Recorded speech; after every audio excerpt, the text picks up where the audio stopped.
네, 오늘은 무릎 통증 수술하지 않고 치료할 수 있는 비수술적인 치료법들 살펴보고 있고요. 다음에 살펴볼 치료법은 줄기세포 이식술입니다. 이건 어떤 치료법일까요? 네, 우리가 줄기세포라고 해서도 뭐 자기 몸에서 뽑는 줄기세포도 있지만 오늘 설명드리는 이 내용은 본인 몸에서 뽑는 것이 아니라 태아의 탯줄, 제대열에서 뽑은 줄기세포를 뽑아서 이거는 재생력이 아주 뛰어난 신생아에서 뽑은 줄기세포이기 때문에 이거를 동종간 다른 사람의 그 제대열에서 뽑은 줄기세포를 제품화 시켜가지고 줄기세포를 얻는 겁니다. 그래서 한 병에 규격화된 3억에서 5억 세포의 성체 줄기세포를 얻게 되는 건데요. 이 세포를 우리가 연골 손상이나 인대 손상, 뼈의 손상에 이식을 통해서 연골의 재생을 유도하고 인대와 뼈를 강화시키는 이런 근본적으로 우리가 손상된 조직은 더 이상 치료할 수 있는 방법이 없어서 여태까지는 인공관절, 뼈를 깎고 심한 통증을 이겨내면서 이게 인공구조물, 쇠를 금속을 박는 이런 치료들을 많이 했었는데요. 요즘에는 이런 제대열이라는 이런 줄기세포를 통해서 손상된 부위만 딱 치료하고 나와서 통증 없이 훨씬 더 회복도 잘 되고 내 무릎을 그대로 쓸 수 있는 아주 좋은 치료법이라고 할 수 있겠습니다. 네. 내 무릎을 뼈를 깎아서 다른 구조물로 바꾸는 게 아니라 내 무릎을 살릴 수 있는 치료법이라는 말씀 해주셨고요. 어떤 분들이 이 치료 받아보면 좋을까요? 네, 아무래도 이게 아무리 좋은 치료라고 하더라도 내 몸에 맞고 내 몸에 이제 적합해야지 적응증이 맞는 사람한테 야 결과가 좋습니다. 그래서 모든 관절염 환자들한테 다 적용이 되지 않는 것이 좀 안타깝긴 한데요. 그만큼 적응증이 아주 중요합니다. 그래서 퇴행성 관절염 보통 2기에서 3기 또 3기에서 4기 초반이라도 이게 줄기세포가 가능하고요. 관절이 연골이 떨어져 나가서 손상이 됐는데 이게 이제 인공관절하기에는 너무나 빠르고 손상으로 해서 계속 시술을 했는데 결과가 안 좋아서 힘들어하시는 분들한테 좋은 치료법이라고 할 수 있겠습니다. 그리고 다른 치료를 받아도 효과가 없으셨던 분한테 이런 줄기세포를 통해서 좋은 결과를 얻을 수가 있고요. 나이 드신 분들이 특히나 여러 가지 합병증이나 고령으로 해서 위험한 피가 많이 나는 이런 인공관절 같은 수술은 위험할 수가 있는데요. 이런 줄기세포는 통증도 없고 그다음에 위험하지도 않기 때문에 수혈이나 이런 걱정 없이 할 수 있는 간단한 치료법이라고 할 수 있겠습니다. 네. 내 무릎을 살릴 수 있는 치료법 줄기세포 이식술 실제 치료 사례도 좀 살펴보도록 하겠습니다. 70대 어머님의 사례가 준비가 돼 있는데요. 이분도 그렇게 계단만 보면 두려움에 네. 떠셨다고요. 네, 아무래도 이제 젊었을 때 고생을 많이 하셨는지 계단이나 걷거나 이럴 때 무릎이 자꾸 붓고 계속 아픈데 동네에서 연골차를 5회 치료해도 효과는 이전에는 조금 효과가 있었는데 아무리 이제는 해가 거듭하면 거듭할수록 효과가 없고 똑같이 계속 부어 있다 보니까 아 이게 치료법이 없나라고 하면서 오셨던 분입니다. 근데 이제 왼쪽 무릎에 이제 그래서 줄기세포를 이식을 시행했는데요.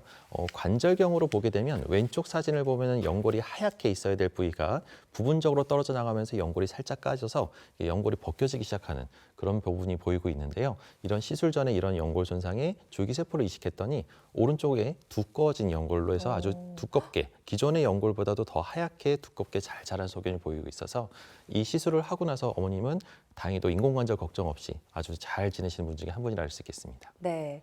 이어서 새로 나온 치료법도 좀 소개를 해드리도록 하겠습니다. 자가 연골세포 치료인데 이거는 내 연골을 활용하는 그런 치료인 것 같아요. 네, 정말 이제 의술이 발달하다 보니까 이게 뭐 치료법들이 여러 가지가 많이 나오고 있습니다. 그래서 요거는 또 새로운 방법으로 이게 이제 다른 타인의 제재열에서 뽑은 줄기세포를 이식하는 것이 아니라 요거는 본인의 몸에서 본인의 능연골에서 채취한 연골을 분리하고 증식해서 배양을 해서 기다렸다가 무릎에 연골 손상이 있는 부위에다가 구멍을 뚫지 않고 연골을 고르게 알갱이가 된 줄기세포 그러니까 연골에 배양된 세포 알갱이들을 무릎 손상 부위에다 도포하고 나오는 겁니다. 예. 그런 방식으로 해서 연골 재생을 유도하는 또 다른 또 연골 재생법 중에 하나라고 할 수 있겠습니다. 네. 내 연골로 만든 거니까 나만을 위한 맞춤 치료제라는 생각도 드는데 이 치료법은 어떤 특징과 장점들이 있을까요? 네. 근본적으로는 연골을 배양해서 연골을 재생시키는 것은 같은 개념이긴 하지만 내 거를 사용하기 때문에 일단의 부작용의 위험성이 전혀 없습니다. 그리고 이게 이제 면역 반응이나 이런 걸 통해서 연골 세포가 거부 반응이 생기거나 이럴 일이 전혀 없고요. 초자연골이라는 연골 자체의 근본적인 연골 성질을 그대로 갖고 있어서 아주 우수하고 장기적으로 봤을 때 거의 반영구적으로 연골을 오랫동안 거의 계속 쓸 수 있을 만큼 연골은 한 번 손상되면은 재생이 안 되고 이게 다시 또 살리기가 너무 힘들다고 하지만 이 능연골을 통해서 연골을 근본적으로 초자연골을 자라게 할 수가 있고요. 무릎뼈를 깎지 않고 뼈에 구멍을 뚫지 않고 하기 때문에 통증이 훨씬 덜해서 회복도 빠르고 통증이 훨씬 덜한 또 재활 기간이 짧은 그런 효과를 볼 수가 있습니다. 그리고 신체적 부담이 적어서 기저질환이나 마찬가지로 피가 많이 나거나 이런 기저질환이 많으신 고령 환자들한테도 적용을 해볼 수가 있습니다. 네. 이 자가 연골 세포 치료 살펴보고 있는데요. 늑 연골을 사용한다고 하셨습니다. 이게 갈비뼈의 한 부분인 거죠. 특별히 여기서 추출하는 이유가 있을까요? 네, 이 늑연골의 특징이 있습니다. 몸에서 가장 큰 연골 중에 하나입니다. 오. 그리고 나이가 들어도 내가 나이가 70이든 80이든 90이든 간에 그와 상관없이 노화되지 않고 건강한 상태를 그대로 유지하는 연골이라서 가장 좋은 연골 상태를 내 몸에서 뽑아서 배양해서 이식하게 되는 겁니다. 그래서 증식력이 뛰어나고 또 안착 능력이 아주 뛰어나기 때문에 연골 세포의 기능을 그대로 살리면서 재생시킬 수 있는 좋은 방법 중에 하나라고 할 수 있겠습니다. 아, 네.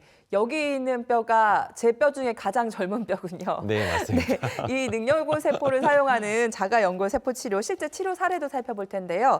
70대 어머님의 사례가 준비가 돼 있는데 아까 저희가 통화 나눴던 아버님 중에 쪼그려 앉았다가 일어날 때마다 무릎이 시리다라고 말씀하셨는데 증상이 비슷한 것 같아요. 72세 어머님의 사례 한번 살펴볼까요? 네, 맞습니다.